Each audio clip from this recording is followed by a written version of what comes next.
Professor Tavares na área, que alegria ter você aí do outro lado. E hoje o que a gente vai fazer? Nesse vídeo a gente vai corrigir a prova de Cabo PM São Paulo. A prova que aconteceu no dia 1º de setembro de 2024, foi organizada pela Banca Vunesp e contou com 10 questões de raciocínio lógico. Quem me acompanha aqui já sabe qual é o meu objetivo. É aposentar você da vida de concurseiro e de concurseira. Ou no caso de você, policial militar, ajudar você a progredir dentro da carreira. Então, se você gostar da didática, gostar da explicação, deixe de conferir meus cursos. Os links vão estar todos aqui fixados no comentário, tá bom? E olha, para quem se preparou comigo nesse curso, acertou todas as questões de raciocínio lógico, o que sempre é feito com foco na banca, tá bom? Vou pedir para você curtir esse vídeo, compartilhar, porque ajuda o professor. É uma forma aí de agradecimento, a gente se tornar parceiro na sua evolução como estudante. Mas se você quiser assistir o vídeo todo e deixar o like, o curtida no final, não tem problema, beleza? Se você está estudando matemática e raciocínio lógico e não se inscreveu, está deixando de ter a disposição de fazer parte de um canal que é totalmente focado na sua aprovação. Não dá para perder, né? Então já se inscreve aqui também, porque toda semana tem muito conteúdo de matemática e raciocínio lógico para ajudar você realmente a evoluir. E também vou deixar lá nos comentários o link do meu Instagram, onde eu também falo muito de matemática e de raciocínio lógico. Já falei demais, vamos ficar pequenininho e já vamos sair para a primeira questão. Essa questão, inclusive, tem uma muito parecida, mas para dizer que é muito parecida, é praticamente idêntica. Só o enunciado ali, a forma como ele pediu a resposta era um pouco diferente. Mas os desenhos eram iguais, tá? Está na minha aula de sequências, que eu vou deixar fixado no fim desse vídeo aqui, tá? No card no fim desse vídeo. Esse tipo de questão é muito clássica. Ele diz o seguinte, ele considera uma sequência de figuras e fala que a partir da quinta, a sequência repete a sequência das 4 primeiras figuras. Então, o que está falando para você é que existe uma repetição a partir da quinta figura. Isso é muito importante. Aliás, esse enunciado é muito clássico dentro da Vunesp. Eu preciso, de fato, para resolver essa questão, identificar quantas figuras eu tenho até a primeira repetição. Aqui já está falando, a quinta começa a repetir o que eu tinha antes. Então, essas 4 figuras formam a primeira sequência, a sequência que é inédita. Nela não existe nenhuma repetição. Então ele fala, a partir da quinta figura, da figura 5, a sequência repete a sequência das 4 figuras apresentadas de forma ordenada. Ou seja, a figura 5 é igual à figura número 1, a figura 6 é igual à figura número 2, a 7 é igual a 3, a figura 8 é igual a 4, e assim sucessivamente. Sendo assim, a figura 867 terá representada a imagem. Nesse tipo de questão, você pega o valor que ele está te dando, 867, e você vai dividir, e essa é a parte mais importante. Quantas figuras você tem até acontecer a repetição? 4, certo? Na quinta ele já fala que repete a primeira. Então esse valor você coloca aqui. Sempre o seu divisor é o número de figuras na sequência, eu chamo de sequência inédita. Ou você pode colocar ainda também o número de figuras até a primeira repetição. O importante é no seu cérebro existir essa informação. Eu olhar quantas figuras eu tenho, identificar em que momento começa a repetir. Então, começou a repetir na oitava, então eu tenho 7 figuras onde não tem repetição, são 7 figuras inéditas. Esse é o valor do divisor. Nesse tipo de questão, ele não deixa margem para dúvidas. Ele fala que a partir da quinta, repete. Então, a quinta é a primeira, a sexta é a segunda.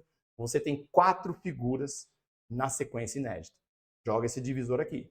Joga o 4 no divisor. E agora a gente vai fazer a divisão clássica. 8 divide por 4, vai dar 2. 2 vezes 4, 8. Para 8 deixa nada. Desce o 6. 6 divide por 4 vai dar 1. 1 vezes 4, 4. Para 6 sobra 2. Desce o 7.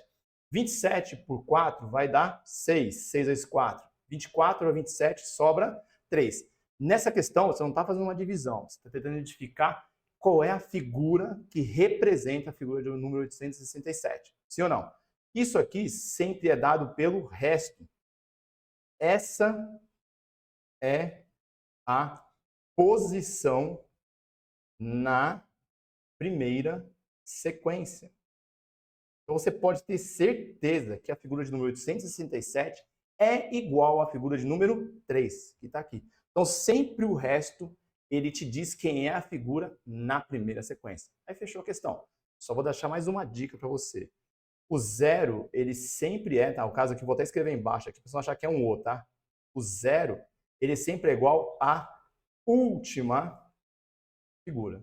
Porque tem umas questõezinhas que ele faz parecer um resto do zero. Você acaba achando que é a primeira figura da sequência. Não, já deixa esse bizu anotado aí. O zero sempre é a última figura. Então, nesse caso, a gente já resolveu essa questão.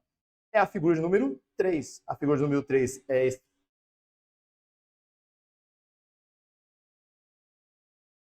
esse pentágono aqui, está sombreado aí uma parte em cima e no meio. Você vai buscar ela e ela aparece aqui na letra B, como sendo a resposta. É simples. E outra coisa importante é esse 216 aqui, ele sempre indica as sequências completas. Então, por 216 vezes, todas as figuras apareceram. Depois a gente andou mais 3 figuras. A figura 1, 2 e 3. Isso é importante porque tem questão que cobra esse conteúdo. Fechou? Questão aí que não tem margem para recurso. É uma questão bem tranquila. Fez no curso comigo, acerte essa questão rindo. Vamos seguir. Questão número 22. Os elementos x, y, z e t são 4 números reais distintos que não estão necessariamente ordenados na sequência em que foram apresentados. Sabe-se que x está entre t e z e que z está entre t e y. Sendo assim, conclui-se corretamente que aqui ele trabalha mais uma questão de ordenação dentro da aritmética, por assim dizer, de maior para menor. Ele fala que existe número entre um e outro. Na verdade, ele nem falou que é entre maior e menor. Então, você pode até colocar em qualquer ordem, desde que você coloque os números entre um e outro. Para ficar mais claro, vamos fazer o seguinte. Ele fala que ele tem, o x está entre t e z. Então, você vai pôr o x aqui, vai pôr o t e vai pôr o z. Se colocar o z e o t, não vai ter diferença, porque ele não disse aqui qual é maior ou menor, só disse que o x está entre eles. E quando você fizer isso aqui, deixa um espaço entre os números, porque pode ser que você tenha que encaixar outros números dentro desse espaço. Se porventura tivesse uma ordenação e tivesse falado que o t era o menor, aí você já colocaria aqui uma informação de menor e maior, só para te ajudar nessa constituição dos números, para você não se perder. Nesse caso não tem isso não, então a gente não vai nem deixar essa informação aqui, beleza? Aí depois ele fala o seguinte, e que z está entre t e y. Então o z tem que estar entre t e y. Então eu preciso pôr o y à direita do z, para que ele de fato esteja entre o t e o y. Com essas informações aqui, eu já ordenei os números de acordo com o enunciado. Vamos ver? Sabe-se que x está entre t e z, x realmente está entre t e z, e sabe-se que z está entre t e y. Z está entre 3 e y. Show de bola. Sendo assim, conclui-se corretamente que, vamos lá, t está entre z e x? Não, t é um dos elementos que está nos extremos. Então, essa aqui está errada. Y está entre t e x? Y também faz parte de um dos extremos. Não está. Z está entre x e t? Não, z está entre x e y. Essa está errada. Z está entre x e y? Z está entre x e y. Essa aqui é o item correto. Não vejo também motivo para recurso. Uma questão que trabalha simplesmente o posicionamento dos números, sem incluir, como eu disse, maior ou menor. Fechou? Vamos para a próxima. Questão 23, questão de conjunto que veio aí com uma carinha diferente. Porém, nos meus cursos eu sempre cito que isso sim é cobrado. Não é muito comum de cobrar na VUNESP, mas nas outras bancas isso é largamente cobrado. Essa montagem, né, de um conjunto maior, dando uma ilusão de que ele não faz parte disso daí. Mas ele faz sim. Então, vamos observar. Considere o diagrama a seguir. Ele deu um conjunto C, nessa forma de retângulo, diz que ali dentro tem 12. E jogou o conjunto A e o conjunto B dentro do C. Então, eu posso afirmar que todo elemento de A é elemento de C. Todo elemento de B é elemento de C. E existe esse elemento aqui, o 8, que ele é um elemento de A e de B e também pertence a C. Então, tudo ali dentro é do conjunto C. Beleza. Com base nas informações contínuas no diagrama, pode-se concluir corretamente que o número de elementos que pertence apenas a um dos conjuntos é 67? Não. O único elemento que pertence a um único conjunto é 12. Por quê? Somente o 12, que está aqui, ó, ocupa esse espaço que é exclusivo do C. O 20, o 8 e o 35, eles fazem parte do conjunto A e C e B e C. Então, pertencente a um único conjunto, são 12. Então, essa aqui está errada. Os elementos A, B e C têm, respectivamente, 20, 35 e 12? Não. O A, na verdade, tem 28, tá? Ele tem tudo isso aqui, ó, pertence ao conjunto A. Então, já estaria errado isso aqui. O B tem 35 mais 8, que vai dar 43. Está errado. E 12 não é. O C tem tudo isso. Todo mundo que está aqui dentro pertence a C. Está errado também. O conjunto C é o que tem maior número de elementos? Perfeito. O conjunto C traz todo mundo com ele. Ele é, sem dúvida, o que tem o maior número de elementos. O número de elementos que pertence apenas a dois conjuntos ao mesmo tempo é 8. Aí veio a pegadinha, né? Se passou rápido a leitura no C e não se atentou que o C engloba todo mundo, realmente veria essa parte como sendo a interseção entre o A e B e poderia concluir que pertence somente ao A e B. Não. Está dentro do conjunto C, pertence a C e, nesse caso, pertence a A e B. Então, esses 8 aqui pertencem a A, B e a C. Cuidado com isso aí se você tiver nos seus estudos. Já coloca uma seta nessa questão, deixa isso visualmente aqui, ó. No dia da prova, viu um conjunto maior, quem estava dentro pertence a esse conjunto. Fechou? A letra D também está errada. Não tem aí, na minha opinião, motivo para recurso. Questão número 24. Ana é policial militar, Ana é funcionária pública e tem a proposição 3. Se Ana é funcionária pública, então ela é policial militar. Sabendo-se que é falsidade a afirmação 3, os valores lógicos das afirmações 1 e 2 são respectivamente iguais a? Isso é praxe em questão de raciocínio lógico, né? Você vai ter mais de uma questão envolvendo este famoso conectivo que é o se então. O se então, né, que eu vou chamar aqui de Q e P, eu vou fazer desse jeitinho aqui, tá? Esse símbolo é o símbolo que indica o se então. E ele só é falso em uma única situação, que é verdadeiro para a primeira e falso para a segunda. O que forma a famosa Vera Fischer. Então, se eu falo que o se então tem valor de falsidade, eu estou dizendo para você que vai formar o quê? A Vera Fischer, que é verdadeiro para a primeira proposição e falso para a segunda proposição. É verdadeiro para o antecedente e falso para o consequente. Lembrando que no se então tem ordem, tá? O primeiro é o antecedente, o segundo é consequente, não pode inverter. Então você tem que ter essa condição da Vera Fischer para isso aqui ser falso. Como ele disse para mim que isso é falso, ele está falando para você considerar a primeira verdadeira e a segunda falsa. Show? Vera Fischer. Se quiser outra frase aí que é comum também, você pode pensar nessa. A velha fofoqueira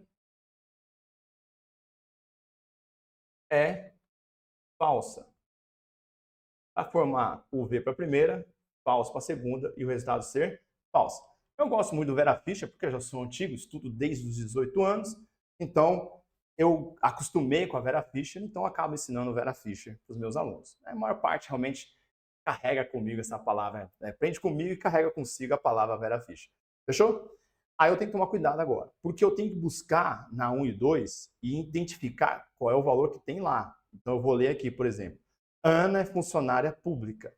O 2 está, Ana é funcionária pública. Está do jeito que está escrito aqui. Então isso aqui é verdadeiro. Por que isso é importante? Porque ele podia colocar na 2 a negação. Ana não é funcionária pública. E essa afirmação, então, teria a negação, a troca do conectivo lógico, do valor lógico, né? Do conectivo não, do valor lógico. Então, de verdadeiro iria para falso. Então, tem que tomar muito cuidado para ver se eu não estou trazendo lá uma negação do que está na frase anterior. Então, nesse caso, está do jeito que está aqui, isso é verdadeiro. Ela é policial militar. Aqui está escrito Ana é policial militar. Está do mesmo jeito que está lá. Então, se lá é falso, aqui também é falso. E com isso eu consigo já marcar a alternativa.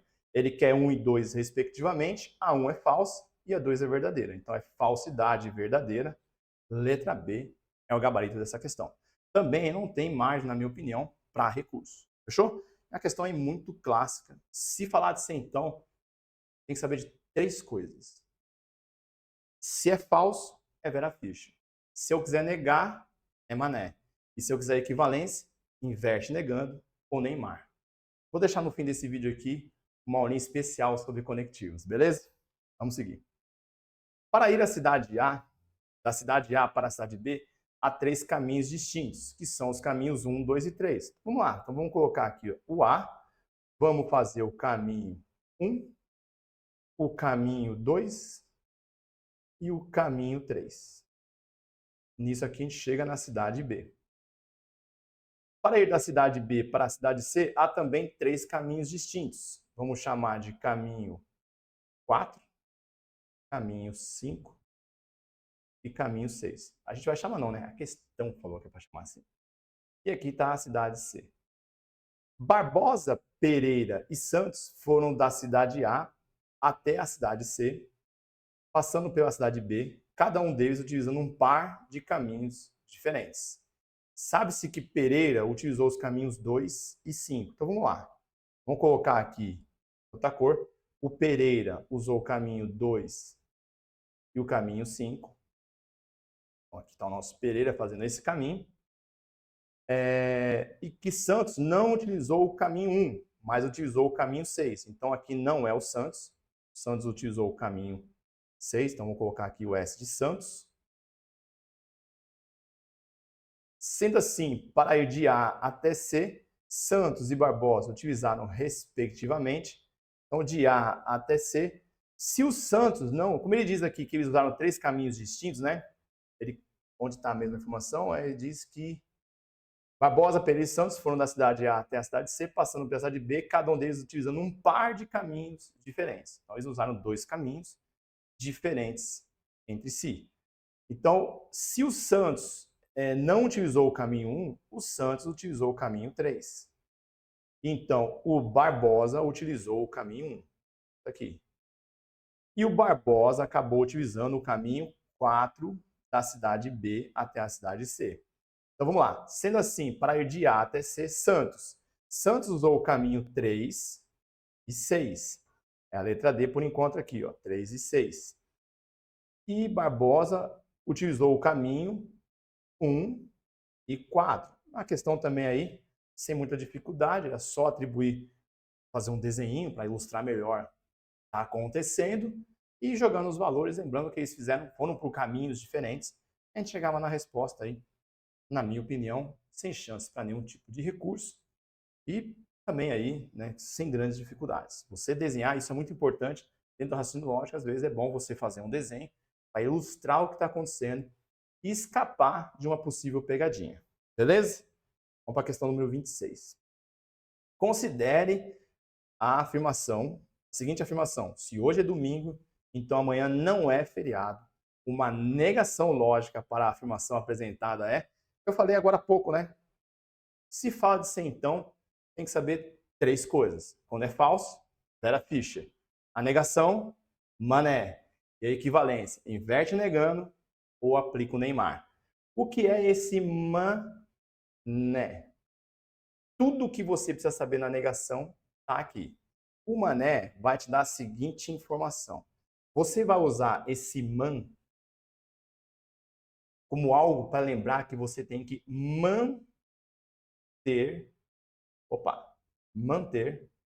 a primeira proposição. Então, manter a primeira. Agora você vem aqui e usa esse e para lembrar qual é o conectivo que vai aparecer. Então, você vai tirar o conectivo C, então, e no lugar dele você vai colocar quem? O E. Beleza? Então, mantém a primeira, troca o conectivo por E, e agora faz, para terminar lindamente, o né. Mané, o né, já entrega o que a gente vai fazer, né? A gente vai negar a segunda. Gravou isso, é só fazer o seguinte agora. Você vai olhar para a alternativa que tem o E. Então, por exemplo, aqui está C e somente C. Nunca vai ser o C e somente C. Sério, professor? Sério? Nunca. Ele vai ter que trocar pelo E. Então, essa não é. E nunca vai usar o próprio C, então. Isso acontece na equivalência. Na negação, o conectivo troca. Então, o C, então, troca por E. Aqui você já eliminava a C e a D, e o meu aluno ganha sem nem ter que escrever a frase. É isso mesmo, fininho. Isso mesmo, fininha. Você já vem aqui, ó, letra A. Por quê? Porque o resto não pode ser. Acabou. Mas é claro, aqui é aula, então vamos prestar atenção, né? Manter a primeira. A primeira é hoje é domingo. Aqui, ó. Hoje é domingo. Mantive. E nega a segunda. Aqui está escrito amanhã não é feriado. Como é que te nega quando tem o não? Tira o não. Tirou o não, fez a negação. Amanhã é feriado. Aqui, ó. Manteve, trocou por e negou a segunda. Letra A 26, com certeza. Questão aí. Ah, professor, mas cai quase sempre assim. Se você já não sai de cara na resposta, fica nos 50% lá. E eu garanto que você vai acertar. Então, se tiver gostado, claro, chegou até aqui, tá gostando? Não deixa de curtir o vídeo, né? Vai lá conhecer meu curso, 7 dias de garantia, eu garanto. Você vai ficar fera em matemática e raciocínio lógico. 27. Considere que S1, S2 e S3 sejam soldos distintos de 3 policiais militares e que, das 3 afirmações a seguir, apenas uma delas é verdadeira. S1 não é o maior soldo. S2 não é o maior soldo. S3 é o maior soldo. Com base nas informações apresentadas, o maior e o menor soldo são, respectivamente. Esse tipo de questão eu ensino de duas formas. Quando a gente nota que a gente tem uma contradição evidente entre as proposições, a gente vai gastar uns valores lógicos lá. Por quê? Porque ele está afirmando para a gente que apenas uma é verdadeira. Então, nós vamos ter uma afirmação verdadeira e 2 afirmações falsas. Então, se eu tiver uma contradição entre 2 proposições, eu sei que uma é verdadeira e a outra é falsa. Porque na contradição, não tem como ter as 2 verdadeiras e não tem como ter as 2 falsas. É tipo quando eu falo assim, João é culpado, e o João fala, eu não sou culpado. Não tem como dessas duas serem verdadeiras. Necessariamente uma é verdadeira e uma é falsa. E aí eu gastaria um verdadeiro e um falso lá. Mas nesse tipo de questão, eu não enxergo uma contradição clara. Ele fala que S1 não é o maior soldo, S2 não é o menor soldo e S3 é o maior soldo. O que eu vou fazer aqui? Como eu não fico muito confortável, eu trabalho pela hipótese. E na hipótese, você vai colocar os valores lógicos, sempre começando por aquilo que aparece menos. Então, por exemplo, o que aparece menos aqui é o verdadeiro. Então, eu vou chamar aqui essa é verdadeira, essa é falsa e essa é falsa. E agora eu busco a contradição. Né? O que vai dar? Se der uma contradição, se der um conflito, não pode ser da forma como está aqui. Eu vou te explicar o que acontece na sequência. Então, ele fala o seguinte, S1 não é o maior soldo. Então, vamos colocar do menor para o maior. O S1 estaria aqui, não pode ser o maior lá. S2 não é o menor soldo. Como isso aqui é falso, eu vou negar isso. Então, se S2 não é o menor soldo, é falso, a negação é verdadeira. O que dá o seguinte, que S2 é o menor saldo nessa situação de ter ele como falso. Beleza? Então, estou julgando ali pelo que eu escrevi. Então, S1 não é o maior soldo, ele não pode estar mais próximo do mais. Deixa eu dar uma ajustadinha aqui. O S2 na menor soldo é falso, então a negação é a verdade, então ele é o menor soldo, isso fica verdadeiro. E S3 é o maior soldo. O que vai acontecer? Isso é falso. Eu não consigo pôr o S3 como sendo o maior soldo. Então eu colocaria o S3 aqui, por exemplo, ele teria que estar antes do S1. O que vai acontecer? Deu conflito, ó, porque está dizendo que S1 não é o maior soldo. E nessa situação, como a gente montou, deu um conflito. Ele acabou sendo o maior soldo. E aí, professor? E aí, essa primeira hipótese que você considerou como verdadeira não pode acontecer. Então, você risca tudo e agora você admite isso como sendo uma falsidade com certeza. E risca um valor de falso aqui. Um falso você já gastou. E agora você vai descer o verdadeiro para ser o próximo valor lógico. Falso aqui. Esses dois você não tem certeza ainda. Beleza? Vamos continuar. S1 não é o maior soldo. Vamos para a segunda hipótese. Essa hipótese deu errado. S1 não é o maior soldo. Isso é falso. Se isso é falso, a negação é verdade. A negação de não é o maior soldo vira é o maior soldo. Concorda, professor? Vou deixar também fixado no final uma aula sobre negações. Vai ajudar bastante nesse tipo de questão aqui. Então, como eu digo que isso é falso, a negação é verdade. E a negação disso é que ele é o maior soldo. Vou jogar ele aqui. Ó. S1 fica lá no começo. Nosso maior soldo. S2 não é o menor soldo. Então, o S2 cai aqui no meio. Ó. E aí, o S3 tem que vir para cá. S3 é o maior soldo. Não, não é verdade. S3 é o menor. Então a gente não teve nenhum conflito aqui, ó. Porque quando eu afirmei que ele é o maior, isso é uma falsidade dentro dessa hipótese, porque ele é o menor. Chegou nessa situação, vamos ler tudo de novo para garantir que a gente acertou. Vamos lá. S1 não é o maior soldo. Isso é falso, porque ele é o maior soldo. Então, beleza, está falso mesmo. S2 não é o menor soldo. Isso é verdade, ele está aqui no meio, ó. Bateu que é verdade também. S3 é o maior soldo. Não, isso é falso, porque o maior soldo é o S1. Ele é o menor soldo. Opa, não deu conflito. Vamos lá. Com base nas informações apresentadas, o maior é S1 e o menor são, respectivamente, S3. S1 e S3, letra A, uma questão de verdades e mentiras. E a gente sabe, quando a banca VUNESP coloca 10 questões de raciocínio lógico, uma delas é de verdades e mentiras. Então é um assunto que eu também trabalho muito no meu curso aqui. No meu curso de raciocínio lógico tem muita questão de verdades e mentiras de todos os tipos. Que é para você trabalhar tanto na hipótese como na contradição e garantir seu acerto. Teve aula comigo, fez os exercícios, eu garanto que é certo. Vamos seguir. Questão que não pode faltar também, né, na VUNESP é uma questãozinha de conjuntos, na verdade.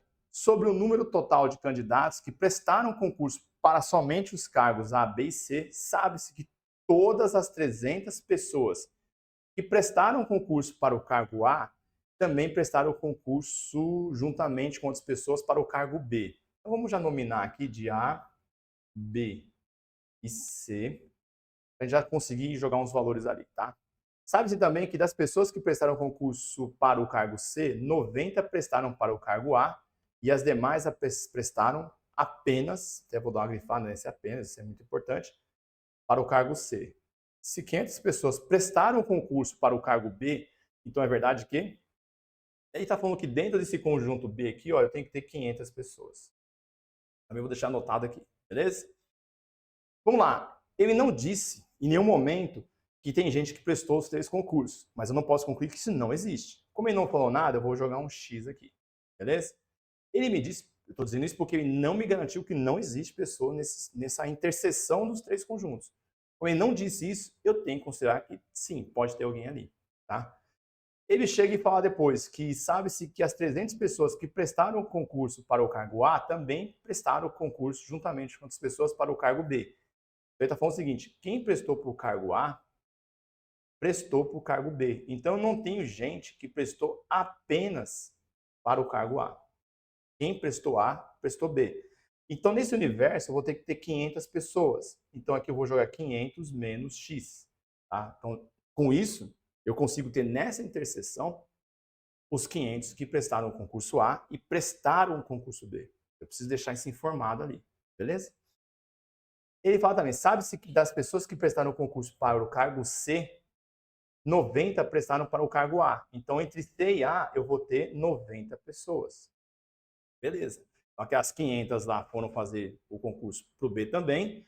De C, teve 90 que fez para o A também, joguei na interseção. E ele fala aqui, ó, prestaram para o cargo A. Ah, vamos colocar também que aqui pode ser 90 menos X. Ele não falou que foi somente o A, tá? Prestaram para o cargo A, não colocou somente o cargo A. Então, aqui, de fato, vou deixar marcado 90 menos X, porque quem está aqui nesse espaço aqui, ó, vou até fazer de outra cor, vou fazer de vermelho.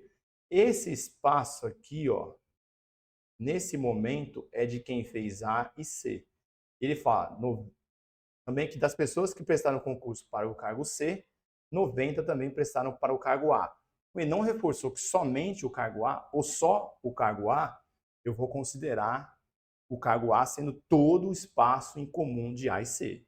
Beleza? Vamos seguir. E ele fala que os demais apenas para o cargo C.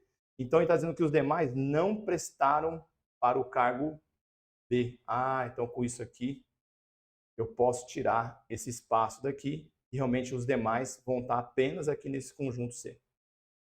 Muito bem, se 500 pessoas prestaram o concurso para o cargo B, então é verdade que...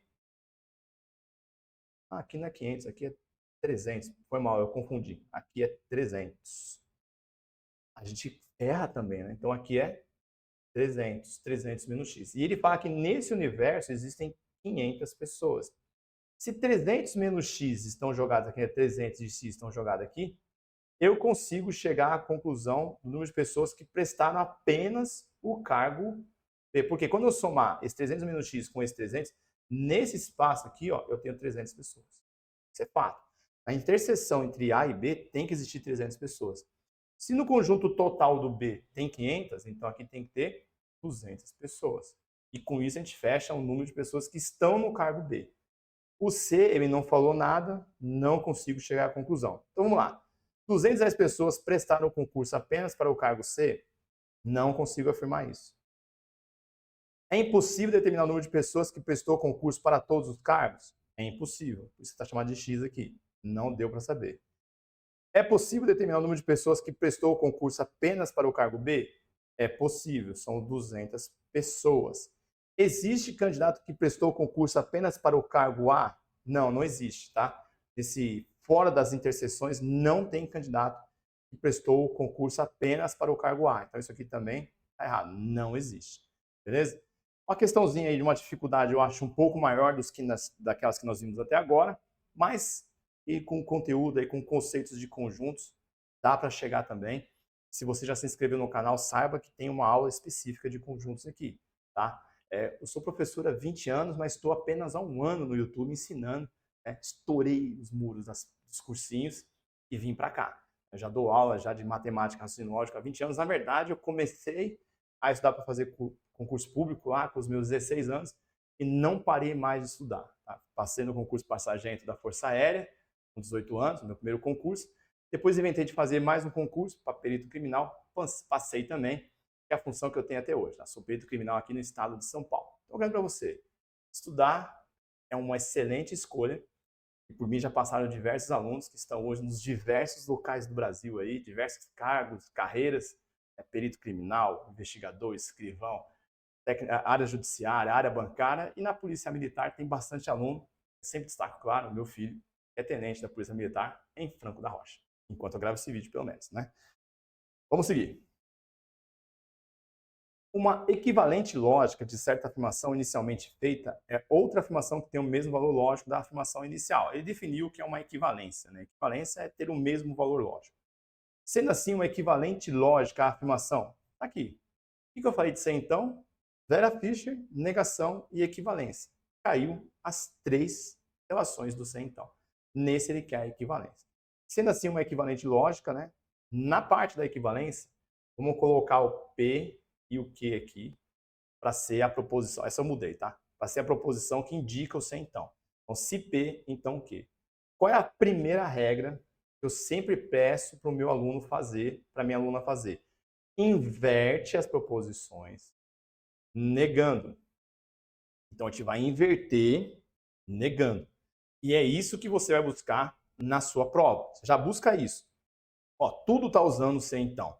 Então, ele tem que estar usando essa regra aqui. A outra regra é o Neymar, eu já vou falar dela. Mas se está usando o ser então, ele está aplicando essa regra. Então, eu tenho que ver o quê? Se no final tá me canso, isso tem que aparecer no começo, mas negado. Então, aqui, ó, me canso, tá errado. Me canso, tá errado. Tem que aparecer negado. Não me canso, não me canso. Beleza. Deixou uma pegadinha aqui, a gente vai ter que fazer na segunda. A segunda, né, a primeira que vai virar a segunda, é corro ou pulo. E como é que a gente nega quando eu tenho essa estrutura, que é uma proposição composta, né, tem 2 proposições que é correr e pular, tá unidas pelo conectivo ou, que é a disjunção inclusiva, e só é falso se tudo for falso. Tem que saber tudo isso, hein? Então, como é que eu nego isso daqui? O ou você sempre troca pelo e, sempre. O ou vira o e. Mas não é só isso, você precisa negar as duas. Então, você vai trocar pelo e e negar. Vai escrever não e não. E agora você complementa. Não corro e não pulo. Fez isso, é sucesso. Vamos lá. Trocou o ou pelo e. Ó. Já vi que só tem uma com o e. Ó, só de saber, você já ganha a questão. Tem que trocar pelo e. Troquei pelo e, é a letra D. E pode ver, ó, negou e negou. Fechou? Então, uma questãozinha aí de negação, de equivalência, perdão, do ser então, com ainda uma negação do ou dentro de uma das proposições, o que é muito comum em questões de raciocínio lógico, tá? Especialmente da banca VUNESP. A segunda regra seria se não tivesse o C, então, invertendo e negando, que é a regra do Neymar. Ou, como alguns professores ensinam, o Neumar. O que significa isso? Não, já vamos lá fazer aquele mesmo esqueminha. Esse ne, já dá, né? Você vai negar a primeira. Esse Y do Neymar é para te dar o conectivo que você vai usar. O conectivo que você vai usar é esse símbolo aqui, ó, que é o símbolo do ou. Nessa regra do neuma, ele já está dizendo qual é o conectivo que você vai usar. Então é uma regra muito boa de gravar também, tá? Então você vai tirar o C, então, e vai colocar o ou no lugar. É por isso que eu falei, se todas elas estão usando o C, então, você não vai perder tempo pensando se isso é Neymar. O Neymar tem que trocar pelo ou. Então ele está usando o quê? A regra do inverte negando. E é sempre a primeira regra que você vai fazer. Combinado? Beleza. E o mar já te dá uma ideia do que vai acontecer, né? Tanto aqui como aqui. Você vai manter a segunda. Então, nessa questão, se ele não tivesse feito pelo inverte negando, ele teria que escrever de que maneira? Nega a primeira. Não corro e não pulo. Você tem que negar a primeira. Inclusive, coloca aqui, ó, aparece ela aqui. Não corro e não pulo. Beleza. Troca pelo ou. Então, sai o C, então, entra o ou e mantém a segunda. Ou me canso. Tá? Mas é assim, para você que chegou até aqui, está gostando dessa aula, vou dar mais uma dica para você. 95% das questões vão usar o inverte negando. Por isso que eu chamo de primeira regra. É essa regra que você vai usar. Não tem essa. Sabe o que acontece? Geralmente você já acerta, porque só vai sobrar uma usando o ou, que é o Neymar. Beleza? Então confia no professor, que é grande a chance de acontecer isso e você ter sucesso. Agora, se tiver duas usando o ou, é só lembrar que você nega a primeira, troca por ou, mantém a segunda, e você acerta a questão. Simples assim.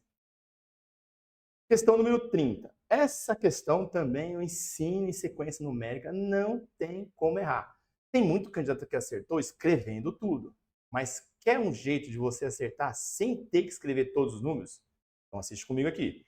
O que eu vou fazer? Eu vou identificar que a sequência é 1, 1, 2, 1, 2, 3, 1, 2, 3, 4, 1, 2, 3, 4, 5. O primeiro elemento, o número 1, mantida a regularidade da sequência. A primeira vez em que aparecer o número 10, sua posição será a de... Fico ensinando meus alunos. Você percebe que toda vez que ele muda a sequência, ele acrescenta um algarismo, né? Um número, que é o 3, depois aumenta o 4. Quando isso acontecer, quebra a questão. Quebra como, professor? Coloca assim, ó, primeira sequência. Então aqui vai ser a sequência. Na primeira sequência, o que eu tenho? Eu tenho 1. Na segunda sequência, eu vou ter o 1 e o 2. Na terceira sequência, eu vou ter o 1, o 2 e o 3. Na quarta sequência, aí aqui você já ganhou. Você já ganhou. É sério. Ó, vai começar no 1 e vai terminar em quem? E não só isso. Aqui, ó, eu consigo ter o total de números por sequência. Que é justamente o número que está aqui. Ó. Aqui eu tenho um número, aqui eu tenho 2 números, aqui eu tenho 3 números, aqui eu tenho 4 números. Quando eu fizer essa soma, eu estou somando todos os números que apareceram. Percebeu? Então, por exemplo, quando eu chegar na quinta sequência, responde para mim, você que está aí do outro lado. Começa em que número? Perfeito. E vai até que número? Sim, professor. É isso aí, já entendeu? E quantos números tem aqui? 5 números. A sexta sequência começa em quem? 1. Vai até quem? 6, e tem 6 números. A sétima vai começar no 1, vai até o 7 e vai ter 7 números. A oitava vai começar no 1, vai até a oitava e vai ter 8 números. A nona vai começar no 1, vai até o 9 e vai ter 9 números. E a décima, adivinha? A décima começa no 1 e vai até o 10 e vai ter 10 números. E eu quero saber justamente quando aparece o número 10. Ele aparece aqui, ó. Então, quando eu somar tudo isso aqui, eu vou estar somando todos os números que apareceram. E vem comigo fazer uma soma que vai fazer a diferença. Se eu somar 1 com 9, vai dar 10. Se eu somar o 2 com 8, vai dar mais 10 números. Se eu somar 3 números com 7 números, vai me dar mais 10 números. Se eu somar o 4 com 6, vai me dar mais 10 números. E aí só falta somar o 10 mais 5, que vai me dar 15 números. 10 mais 10, 20, com 10, 30, com 10, 40, com 15, 50. Pode acreditar, na hora que o 10º número aparecer, ele vai ser o 55 nos ordinais que eu esqueci. 5 esqueci de verdade. Mas ele vai ter o número de posição 55. Quem souber o nome, coloca aqui nos comentários para eu aprender com você. Fechou? E com isso, esse tipo de abordagem é muito comum dentro da banca e em outras bancas, FCC, FGV, IBAD, IDECAN. Nossa, cai bastante. Então, quando você perceber que uma sequência está adicionando alguma coisa, quebra em linhas. Eu garanto. Você acerta a questão desse jeitinho aqui, ó. Sem ter que escrever todos os números, depois contar todos os números até chegar no 55. Posso fazer desse jeito, professor? É claro que pode, mas você sabe que concurso público o tempo está correndo, né? E geralmente falta. Não sobra tempo para quem está fazendo a prova de forma séria. Tem gente que com 2 horas já vai para casa, né? Esse só foi lá gastar o tempo mesmo. Não é o seu caso que está vendo esse vídeo para aprender mais. E com isso, eu finalizo mais uma aula. Deixa eu ficar grande aqui para fazer as considerações finais. Dizer, claro, é sempre um prazer ter você aí do outro lado, aprendendo um pouco do que eu tenho para ensinar. Se gostou, não deixe de curtir. Se quer aprender realmente matemática e raciocínio lógico, se inscreve. Toda semana tem conteúdo de matemática aqui que não é para vender o curso. Aqui eu já te ajudo a passar. E no curso está tudo organizado, tem bastante exercício, tem lá exercício extra, tem o apoio do professor para tirar dúvida no grupo do WhatsApp.